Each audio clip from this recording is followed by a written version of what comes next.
오늘은 좋은 교회란 누구인가 라는 제목으로 하나님의 말씀을 전하도록 하겠습니다. 좋은 교회, 저는 어렸을 때 참 많은 별명이 있었습니다. 어렸을 때부터 또 저를 봐오신 분들이 많은지라 어떤 분들은 또 제 별명을 알고 계신지도 모르겠어요. 어렸을 때는 늘 그렇잖아요. 이름 중에 한 글자만 들어가도 다 별명이 돼요. 저는 늘 원망스러웠어요. 나한테 조금의 더 적극성만 있었더라면 개명을 할 수도 있지 않았을까. 지금은 참 좋습니다. 유영광, 관광버스, 광쌍탕, 이런 말도 안 되는 별명들이 많이 있었죠. 이렇게 불리다가 중학교 이후부터는 조금 더 고차원적인 별명으로 진화를 하기 시작했어요. 영광굴비, 애들이 이제 영광굴비를 알게 되었어요. 그래서 그때 제가 이메일 아이디를 하나 만들었는데, 그때 한메일 아이디를 처음 만들었을 때 대학교 때 썼던 이메일 아이디에 다 굴비라는 단어가 들어가요. 그러다가 고등학교 들어가서 한 친구가 저한테 그래요. 저를 보면은 떠오르는 이미지가 하나 있대요. 그래서 그게 뭐냐 했더니 도깨비 그러는 거예요. 그래서 그렇게 생각한 이유가 두 가지가 있는데, 하나는 도깨비 같이 생겼대요. 그래서 제가 참 신기했어요. 이야, 도깨비라는 게 실존하는 게 아닌데 도깨비 같이 생겼다는 게 뭐냐 했더니 어떻게 생겼는지는 잘 모르는데 저 보면 도깨비 같아요. 두 번째로는 당시 제가 기숙사 생활을 고등학교 때 했는데 하도 이곳저곳을 돌아다녀서 동해번쩍 서해번쩍 한다 그래서 또 도깨비라는 별명을 만들어서 불렀던 친구도 있습니다. 우리가 또 한 사람 또는 한 사물을 생각했을 때 그 한 사람, 그 사물의 성질과 관련해서 이미지를 떠올리기가 쉽습니다. 이 별명뿐만이 아니라 제가 이제 우리 모교회를 떠나서 일산에서 사역을 하고 있을 때 우리 교사 선생님들이 저를 보면 항상 떠오르는 이미지가 있었어요. 그게 뭐냐면 촌놈이었어요. 제가 그래도 꽤 오래 떠나 있지 않았습니까? 그래도 한 20여 년 가까이 또 서울에서 생활을 했는데 항상 저 보면은 충청도 촌놈. 제가 말이 느리지 않죠. 그런데 서울 갔더니 제가 제일 말이 느린 거예요. 한 번은 설교를 마치고 내려왔더니 전도사님, 오늘 설교 중에는 사투리를 27번 쓰셨어요 그러시는 거예요. 그래서 제 이미지는 충청도 촌놈이었습니다. 한 사람에 대해서 떠올릴 때 어떤 이미지나 성질과 관련해서 이런 이미지들이 떠올라집니다. 그렇다면은 여러분, 지금까지는 제 얘기를 했는데 이번에는 여러분을 한번 떠올려 보시지요. 다른 사람들은 여러분들을 생각했을 때 어떤 이미지를 떠올리실까요? 다른 사람들은 내가 내 스스로에 대해서 생각하는 것과 다른 사람이 나에 대해서 생각하는 것은 꽤 다르게 나타날 수가 있습니다. 그렇다면요, 이번에는 다른 질문을 또한 드려보겠습니다. 다른 사람이 나에 대해서 생각하는 이미지를 넘어서서 우리 주님께서는 여러분들에 대해서 어떻게 생각하고 계실까요? 무엇보다 우리 주님께서 우리 권능교회와 또 우리 한 사람 한 사람을 어떻게 판단하실까? 이 질문은 매우 두려운 질문이 아닐 수가 없습니다. 이 질문에 대해서 우리가 대답을 잘못하면 아주 큰일이 나게 되겠지요. 내가 정말 좋은 교회가 돼야 되겠다, 좋은 성도가 돼야 된다는 것은 내 시각으로 나와 내 교회를 바라보는 것이 아니라 하나님 아버지께서 우리 교회와 여러분들 각 사람을 어떻게 바라보시는가, 주님의 시각으로 볼 때 좋은 교회, 좋은 성도가 돼야지 좋은 교회인 거죠.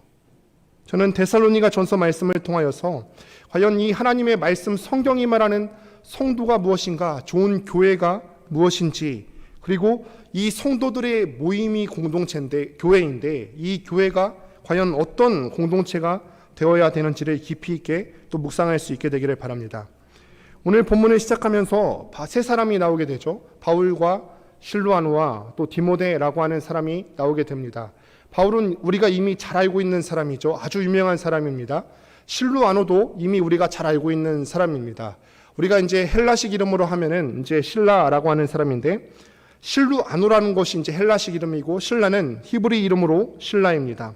그런데 이 실라라는 사람은 바울과 함께 2차 전도 여행 때 아주 열심히 전도를 했고, 또 바울과 함께 빌립보 감옥에 갇혔던 전도자가 바로 이 실라라고 하는 사람입니다. 이곳에서 저곳에서 왔다 갔다 하면서 하나님의 말씀을 열심히 또 충실하게 가르쳤던 성경 교사였습니다.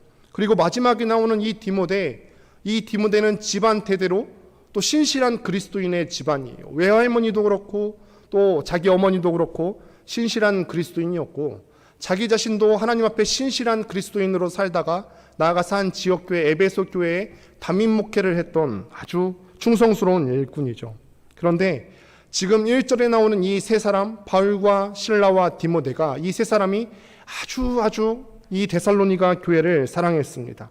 그래서 이 세 사람이 데살로니가 한 교회를 사랑하면서 열심히 사역한 결과 데살로니가 교회는 모범적인 교회로 이름이 나게 됐습니다. 교회가 성장하고 자라나는 것이 그냥 되는 것이 아니죠. 목사 한 사람이, 목회자 한 사람이 설교를 잘한다고 교회가 부흥되는 것도 아닙니다. 우리 교회가 부흥되려면 어떻게 해야 되냐면은 우리 직분자들과 모든 여기 계신 공동체 지체분들 한 명 한 명이 믿음의 본을 보여주고 서로 사랑해 주는 것이 정말 필요합니다. 이렇게 해서 우리가 좋은 교회 공동체가 될 때 교회가 부흥할 수 있게 되는 것입니다. 이 바울과 실라와 디모데가 그래서 편지를 쓰면서 교회라는 것에 대해서 설명을 해줘요. 교회란 어느 지역에 또 혹은 어떤 분에게 소속된 것인지 지침을 해주는데 1절을 한번 보도록 하겠습니다. 다시 한번 함께 읽습니다. 시작.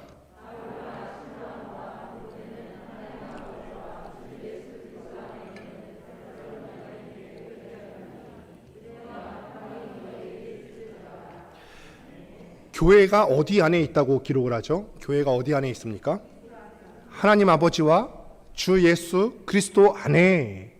한번 생각을 해보시죠. 하나님도 우리 눈에 보이지가 않고 예수님도 지금은 부활하시고 승천하셔서 우리 눈 가운데 보이지 않는데 하나님과 예수님 안에 있다는 의미가 무슨 의미일까요? 이 말은 무슨 의미냐면은 우리가 하나님과 예수 그리스도를 주로 고백하는 그 고백 안에 교회가 있다는 것입니다. 어떤 고백이냐면 하나님을 아버지로 고백하는 것, 그리고 예수님을 주와 그리스도로 고백하는 그 신앙 고백 안에 교회가 있는다는 것입니다. 먼저 한번 살펴보도록 하겠습니다.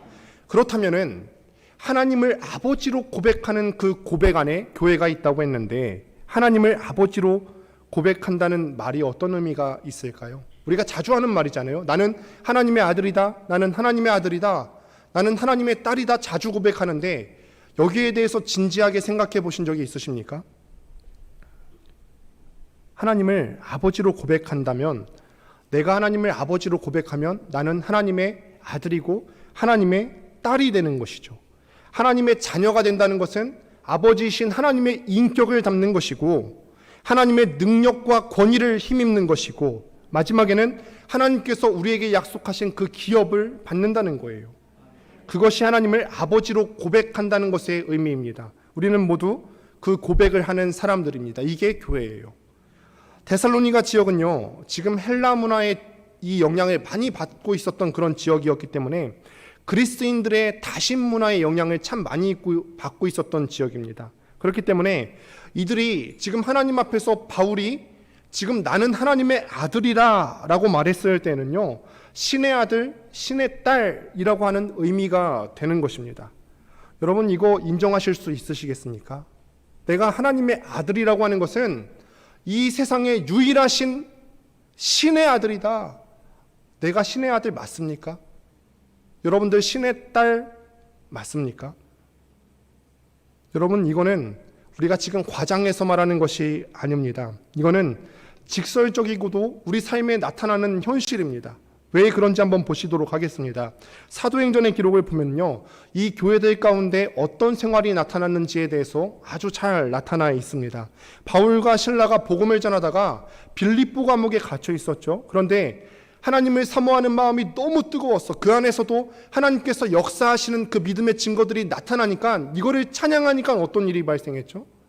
지진이 일어나고 옥문이 다 열리게 되었습니다. 바울에게는 또 어떤 일이 일어났습니까? 바울은 예수님처럼 병든 사람을 고쳤죠. 목이 부러져서 죽은 사람도 다시 살려냈습니다. 이게 바울의 개인의 경건의 능력일까요? 바울이 인격 수양을 열심히 하면은 지금 이렇게 기적과 같은 일들이 일어날 수 있는 것입니까? 아니죠. 바울이 이렇게 기적이 일어날 수 있었던 이유는 뭐냐면 바울의 아버지인 하나님의 능력을 힘입었기 때문에 그런 것입니다.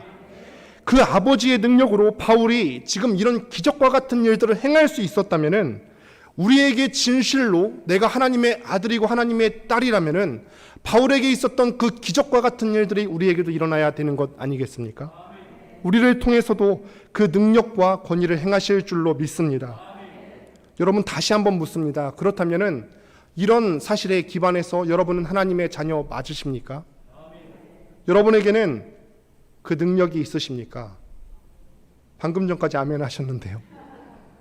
이게 어려운 대답이죠. 내가 하나님의 자녀라고는 대답하겠어요. 내가 하나님의 아들이지 맞지? 내가 하나님의 딸이지 맞지? 그런데 그렇게 대답은 하겠는데, 내가 기도하면은 그 신의 아들과 같은, 신의 딸과 같은 그 능력이 내게 나타나는가? 정말 우리 교회는 하나님이 함께 하시고 하나님께서 나를 돌보시는 그 흔적들이 구체적으로 있는가? 정말 두려운 질문입니다. 바울은 또다시 이야기합니다. 주 예수 그리스도 안에 있다. 교회는 이런 공동체입니다. 예수님은요, 어떤 분이십니까? 이 편지가 기록되기 20년 전에 이미 팔레스타인 땅에서 십자가라고 하는 사형틀에 달려서 못 박혀 죽었습니다. 일반 죄수들은 이 십자가를 절대 사용하지 않습니다.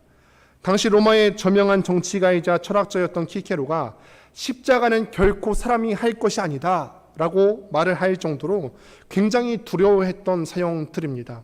굉장히 꺼려했던 사형틀이에요. 그런데 그 비참하게 죽은 그 팔레스타인 시골뜨기 청년 한 사람을 주님으로, 그리스도로 고백하는 고백 안에 교회가 있다는 것입니다. 그 속에 교회가 있다는 거예요. 이 주님이라는 단어, 그리스도라는 단어가 과연 무슨 의미가 있습니까? 그것은 무슨 뜻이냐면은 예수님을 내 생사 여탈권을 가진 분으로 인정한다는 것입니다. 생사 여탈권이 뭐죠?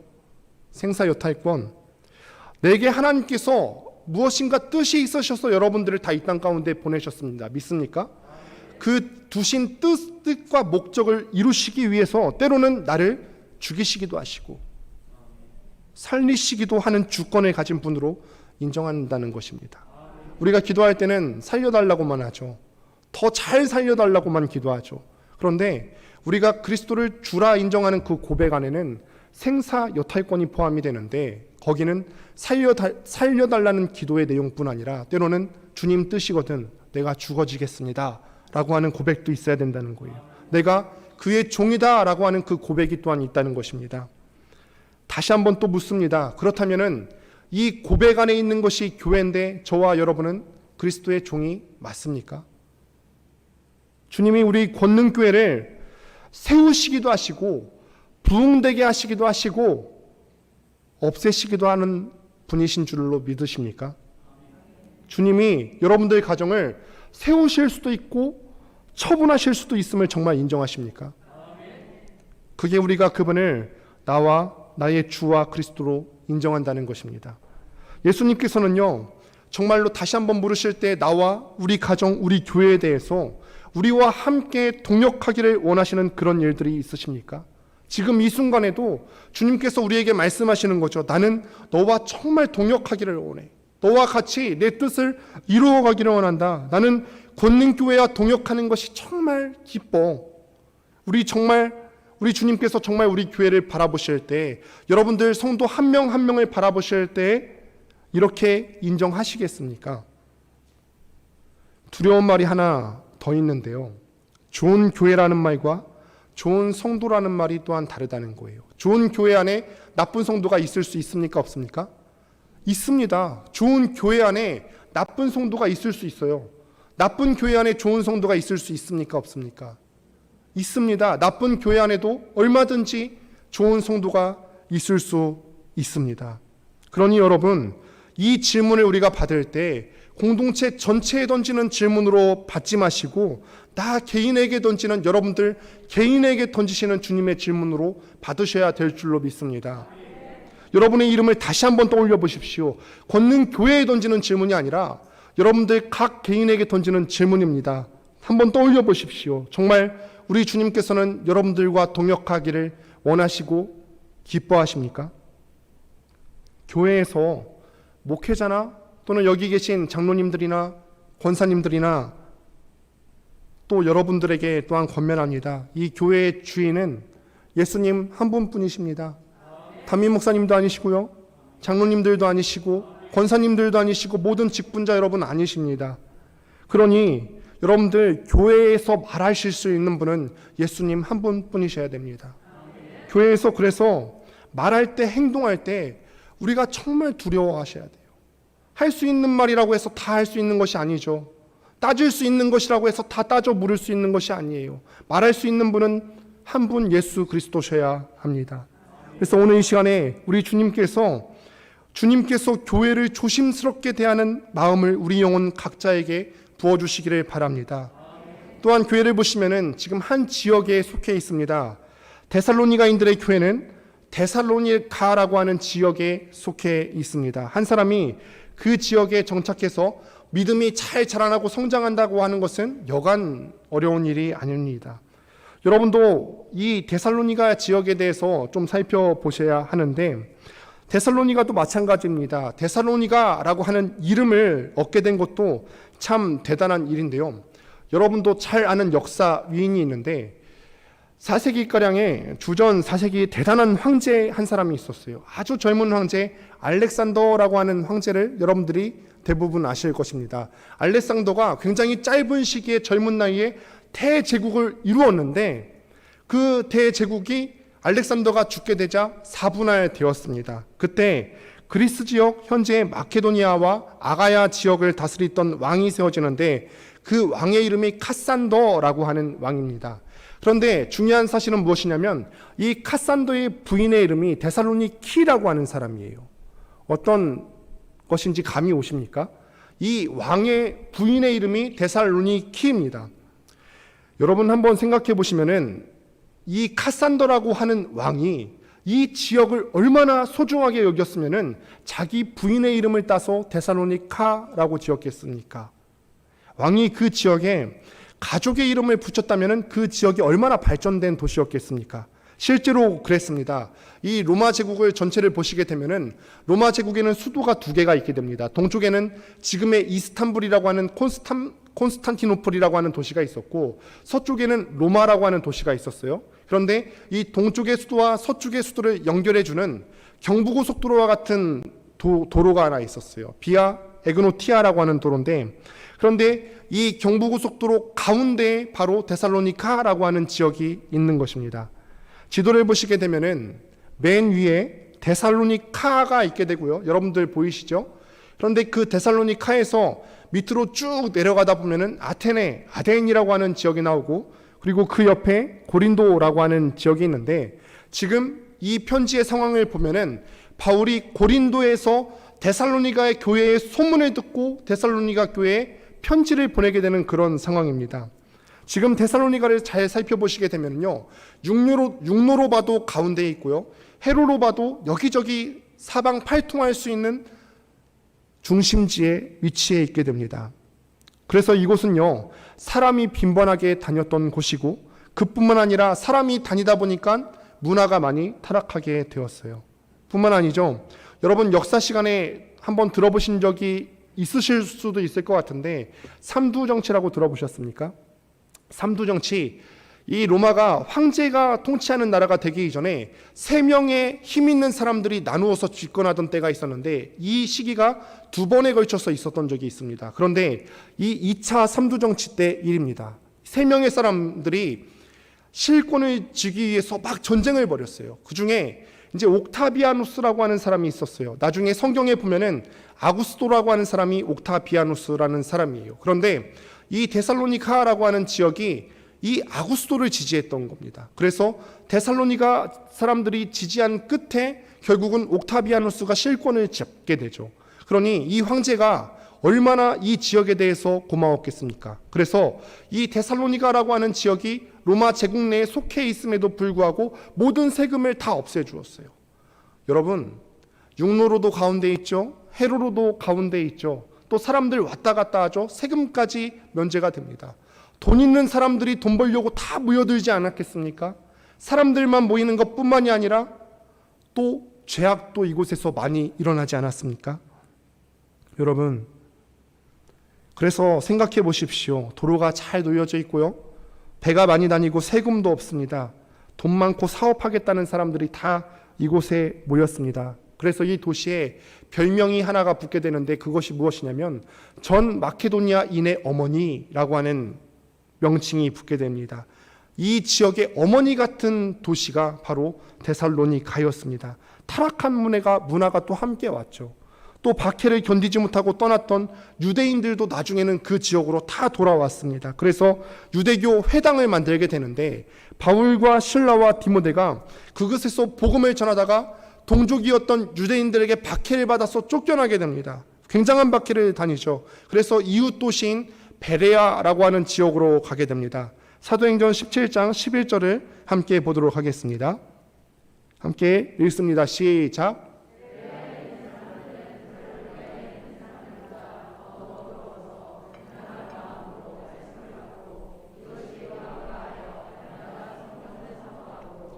데살로니가에 있었던 사람들은요, 신사적이지가 않았어요. 그래서 복음을 전했을 때 박해에서 내쫓았어요. 그런데 베레아로 갔더니 이 사람들은 신사적이어서 이 사람이 하는 말이 과연 뭐지? 정말 그래? 라고 열린 마음을 가지고 복음을 받아들였다는 말이에요. 그런데 베레아 사람들은 잘 받아들였는데 데살로니가에 있었던 그 나쁜 사람들이 거기까지 쫓아와서 사람들이 지금 바울과 실라가 도망을 오게 되었다는 것입니다. 거기서 못 견디고 아까 보았던 아테네라고 하는 지역까지 내려가고 거기서도 못 견뎌서 옆에 있었던 고린도라고 하는 지역으로 가게 됩니다.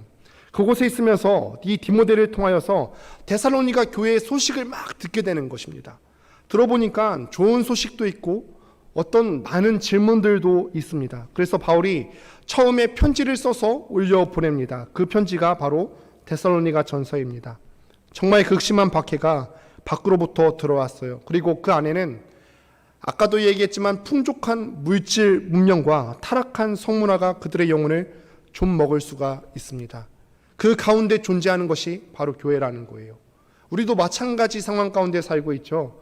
우리가 얼마나 풍요로움 가운데 살아가고 있습니까? 또 얼마나 타락한 성문화 가운데 살아가고 있습니까?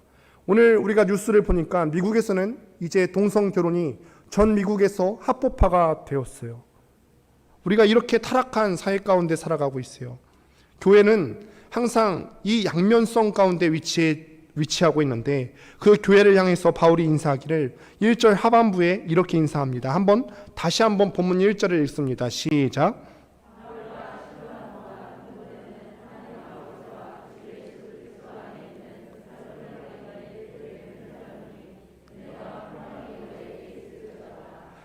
항상 서신서에 보면 익숙한 구절이죠. 이 익숙한 구절을 다시 읽게 한 데는 이유가 있습니다. 학자들은요, 우리들은 이 부분을 볼 때 관례적으로 보기가 쉽습니다.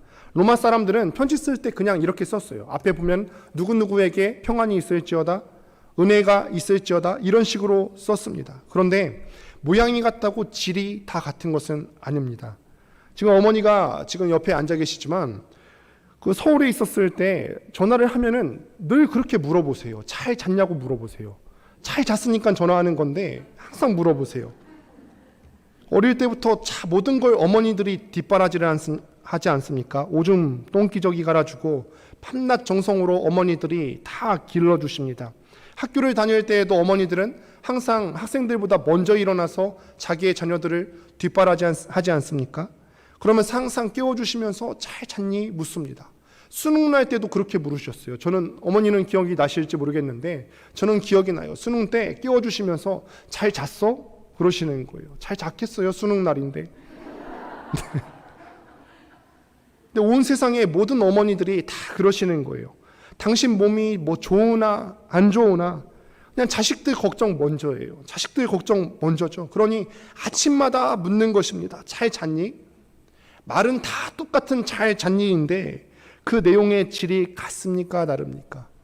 다 다르다는 거예요. 달라도 너무 다릅니다. 다시 한번 보시면 바울과 실로아노와 디모데는 하나님 아버지와 주 예수 그리스도 안에 있는 데살로니가인의 교회에 편지하노니 은혜와 평강이 너희에게 있을지어다. 이게 어떤 의미입니까?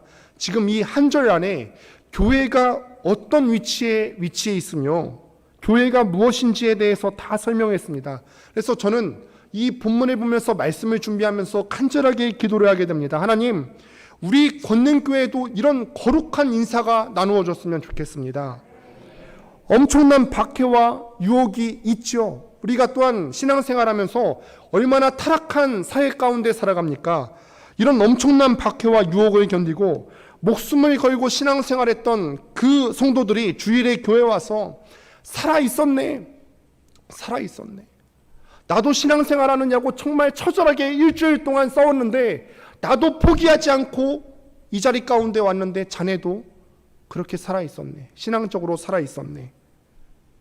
지금 1절의 인사가 이런 인사라는 거예요. 여러분, 훌륭한 군인이 어떤 군인이죠? 각 잡힌 모자, 반질반질한 군복, 또 번쩍번쩍 광나는 군화를 신은 군인이 훌륭한 군인입니까? 그렇지 않죠. 찢겨지고 흙 묻은 군화, 피투성이가 된 군복을 입고 있는 군인이 훌륭한 군인이 아니겠습니까? 저도 여기서 성도님들을 바라보게 되면은 생각하게 돼요. 각자 삶에서 또 얼마나 찢기고 상했을까? 가정에서나 사회에서나 직장에서나 이 신앙이 뭐라고, 내가 이거 믿은 것 때문에 얼마나 또 처절하게 살다가 이 자리 가운데 나오셨을까? 일주일 다 보내지도 않았어요. 일주일 중에 반밖에 안 보냈는데 이 3일 동안에도 우리가 신앙생활 하느냐고 얼마나 고군분투했을까? 세상의 유혹에 맞서서 정말로 우리가 치열하게 찢기고 피투성이가 되도록 싸운 여러분이 진짜 하나님께서 기뻐하시는 그리스도의 군사지요. 저기 멀리 고린도 안전지대에 내려가 있는데도 데살로니가 교회가 잊혀지지가 않습니다. 이 바울이 지금 쫓겨나와서 저기 수천 킬로미터가 떨어진 고린도라고 하는 지역에서 그 교회를 생각하면서 편지를 쓰는데 이 교회 성도들이 잊혀지지가 않는 거예요. 친한 사람들이 너 잘 있었니? 라고 하는 인사도 참 귀한 인사지만 내 중심을 담아서 예수님을 주로 믿고 고백하는 이 세상의 문화와 또 대단한 박해들의 믿음으로 견딘 사람들이 진실로 안부를 묻는 그 안부가 이 권능교회 가운데 넘치게 되기를 주님의 이름으로 축원합니다.